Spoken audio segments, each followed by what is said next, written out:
When a doctor diagnoses your problem, they will often prescribe various ways to prevent or fix whatever's going on. But if you don't follow their advice, then you may suffer serious consequences. Avoiding any kind of advice from wise people can have the same result.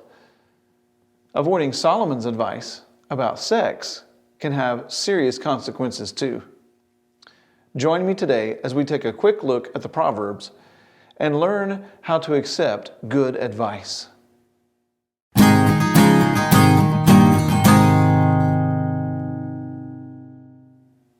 Read with me Proverbs chapter 7, verse 1 through 5.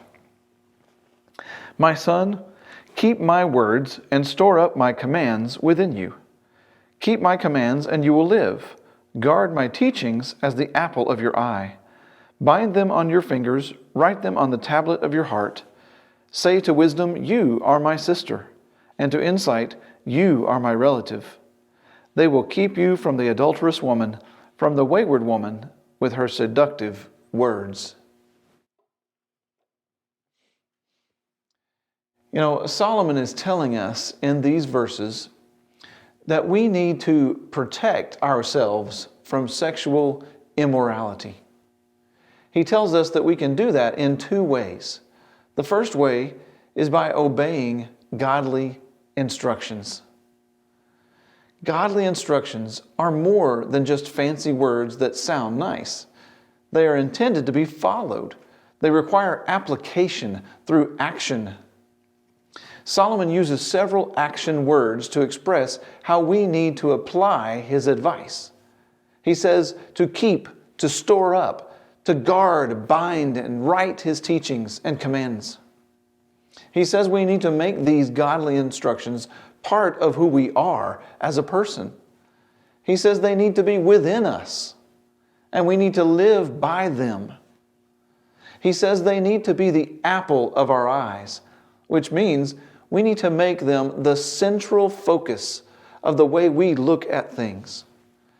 When he says to bind them on our fingers and write them on our hearts, he is saying that these godly instructions need to be at our fingertips and dear to our hearts.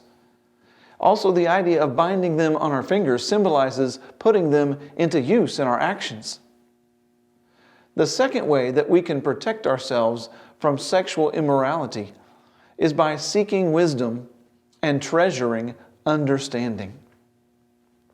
Seeking wisdom means using our experience, our knowledge, and good judgment to keep us out of trouble. Solomon says to make wisdom a part of your everyday life, like a sibling. In other words, let your experience, your knowledge, and good judgment be right beside you, guiding you all the time. One Bible translation says this in Proverbs 17:17, a friend is there to help in any situation, and relatives are born to share our troubles. Treasuring understanding means to have insight. In order to avoid sexual immorality, like adultery, we need to gain an accurate awareness of how that temptation happens and how to avoid falling for it.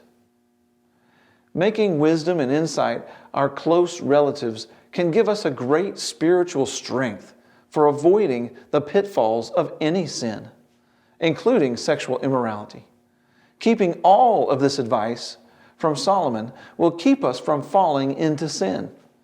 Notice that Solomon begins by telling us to keep instructions, but it's the instructions that will keep us safe in the end.